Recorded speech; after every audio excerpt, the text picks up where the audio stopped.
सबसे इम्पोर्टेंट चीज़ जो मैं देखता हूँ पाकिस्तान के सोशल मीडिया पे, वो ये नज़र आती है जी कि बलूचिस्तान को आज़ादी मिल गई है। बलूचिस्तान में कई इलाकों में लगे पाकिस्तान के झंडे हटा दिए गए, उन्हें उतार कर फेंक दिया गया, उनकी जगह पर बलूचिस्तान के झंडे लगा दिए गए। अब वो जो उन्होंने बोया था बीज, वो वक्त आ गया है फसल काटने का और बहुत बड़ा धचका लगा है आईएसआई को और पाकिस्तान की फौज को। पाकिस्तान अंदर से टूट रहा है, ये खोखला है, ये कमजोर है। इसकी पहले क्या था, ये मांगते हैं। तो उस वक्त ये इंटेलिजेंस जो हमारी, जो अपने आप को नंबर 1 कहते हैं, जी हाँ, ये नंबर 1 इंटेलिजेंस जो है, ये क्या कर रही थी और इन्हें क्यों पता नहीं लगा। जब अपने से ताकतवर फौज के सामने आते हैं तो पतलूने उतर जाती है।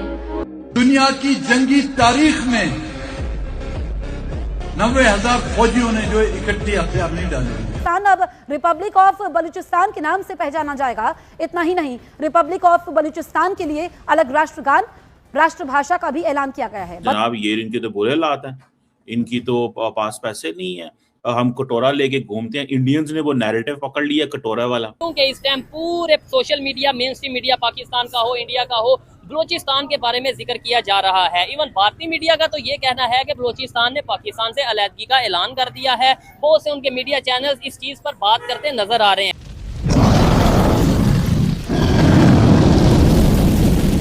हेलो दोस्तों, जय हिंद। जैसा कि आज की वीडियो क्लिप में आपने देखा, बलूचिस्तान के 6 करोड़ लोगों ने पाकिस्तान से अलग होने के साथ 11 अगस्त 2026 को अपना पहला स्वतंत्रता दिवस मनाया। 11 अगस्त 2026 को बलूचिस्तान में अलगाववादी नेताओं और समर्थकों ने इस दिन को अपने कथित स्वतंत्रता दिवस के तौर पर मनाया। कई इलाकों में बलूच झंडे लगाए गए और पाकिस्तान के 14 अगस्त वाले स्वतंत्रता दिवस का बहिष्कार करने की अपील की गई। बलूच नेताओं का कहना है कि वे अंतर्राष्ट्रीय स्तर पर अपनी मांग उठाना चाहते हैं। इसी क्रम में संयुक्त राष्ट्र और यूरोपीय देशों से बलूचिस्तान के मुद्दे पर समर्थन देने की अपील भी की गई। रिपोर्ट के मुताबिक सुरक्षा बलों की कड़ी निगरानी और कई जगह इंटरनेट प्रतिबंधों के बीच भी समर्थकों ने रैलियां और अन्य कार्यक्रम आयोजित किए। हालांकि यह दावा मुख्य रूप से बलूच अलगाववादी संगठनों की ओर से है। भारत सहित किसी भी प्रमुख देश ने अभी तक बलूचिस्तान को एक स्वतंत्र और संप्रभु राष्ट्र के रूप में आधिकारिक मान्यता नहीं दी है। इस टाइम पूरे social media, main stream media, Pakistan का हो, इंडिया का हो,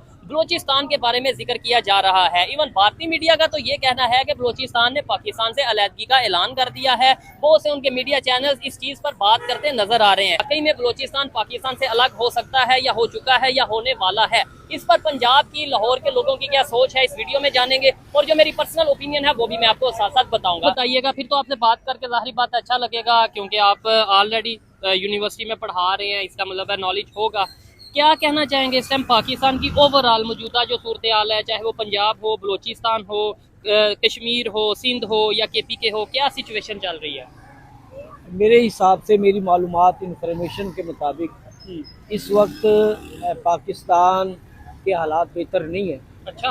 हाँ, बलूचिस्तान में जो कुछ हो रहा है और पख्तूनख्वान की सरहदों पे जो कुछ हो रहा है, और सिंध में जो है चालिस्तान की तरफ जो कुछ हो रहा है, इसमें दुश्मन वो यहूदो नसारा हो, हमें मुख्तलिफ अंदाज में आपस में लड़ा रहा है। ठीक है। जिसकी वजह से हम आपस में लड़ रहे हैं और अवाम जो है अपने हुक्मरानों पर, हुक्मरान अपनी अवाम पे, अवाम का बहुत ज़्यादा तबका अपनी मुसल्लह अफवाज पर जो है वो बदगुमान है। बलूचिस्तान ने क्लेम कर दिया कि हम पाकिस्तान से अलग हैं, मतलब वो उनके अपने मीडिया पे। हालांकि आप इसके ऊपर क्या कहना चाहेंगे?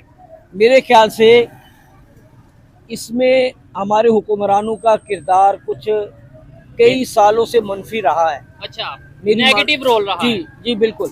उसकी वजह यह है कि यहाँ जो वफाकी हुकूमत है, ये तकरीबन 6 महीने के बाद एक मरतबा जाते हैं वहाँ पे, लोगों के हालात और वाक़यात से नावाकिफ हैं। अच्छा। जिसकी वजह से वहाँ की आवाम और हुक्मरानों में दूरियां पैदा हो रही हैं, गैप आ रहा है, जिसकी वजह से ये मसाइल बढ़ रहे हैं। अगर तो ये हुक्मरान चाहते हैं कि हम बलूचिस्तान में मसाइल हल करना चाहते हैं, तो इनको चाहिए कि जिस तरह ये बाकी सूबों में जाते हैं, वहाँ के मालूमात लेते हैं, वहाँ के मसाइल हल करते हैं, बलूचिस्तान को भी अपना सूबा समझे और वो वहाँ पे जाके उनकी दाद रसी करे, उनके मसाइल सुने। तो उस वक्त ये इंटेलिजेंस जो हमारी जो अपने आप को नंबर 1 कहते हैं, जी हाँ, ये नंबर 1 इंटेलिजेंस जो है ये क्या कर रही थी और इन्हें क्यों पता नहीं लगा कि इस 12 जगह पर जो है ये अटैक होने वाले हैं। यही हमने इससे पहले कई बार देखा, जब जाफर एक्सप्रेस जो है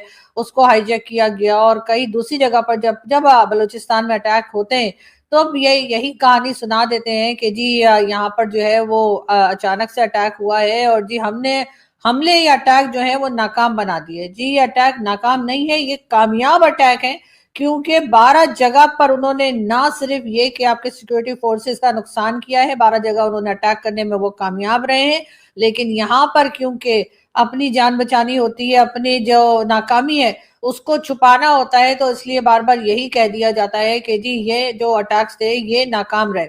बात सारी ये है कि जब तक आप बलूचिस्तान के लोगों से बात नहीं करेंगे, जब तक आप बलूचिस्तान के लोगों की डिमांड्स को ना तो सुनेंगे ना ही उनकी डिमांड्स को पूरा करेंगे, तब तक आपके साथ यही कुछ होता रहेगा। चाहे आप डॉक्टर मारंग बलोच को अरेस्ट करके जो है वो जेल में डाल दें और उनकी खैर खबर किसी को ना मिलने दें, चाहे आप ईमान मजारी को अरेस्ट कर लें और 17 साल की जेल दे दें, ये सब कुछ करने से आपके जो इश्यूज हैं वो सॉल्व होने वाले नहीं हैं। और यहाँ पर भी यही देखने में आ रहा है कि किस तरह से जो है वो लोगों को परेशान किया जा रहा है बलूचिस्तान में। और उसके बाद जब ऑपरेशंस किए जाते हैं, उन ऑपरेशंस के जवाब में जब दूसरी तरफ से किसी भी तरह के अटैक किए जाते हैं, ऑपरेशंस को रोकने की कोशिश की जाती है, उसमें नुकसान दोनों तरफ का ही होता है। उसमें आप सिर्फ और सिर्फ ये कर रहे हैं कि कभी आप डॉक्टर मारंग बलोच को अरेस्ट करते हैं जो कि वहां पर यकीनन बेहतर काम कर सकती हैं, आपकी भी मदद कर सकती हैं, और वहां के जो बाकी मकामी लोग हैं, जब तक आप उनके साथ बातचीत नहीं करेंगे और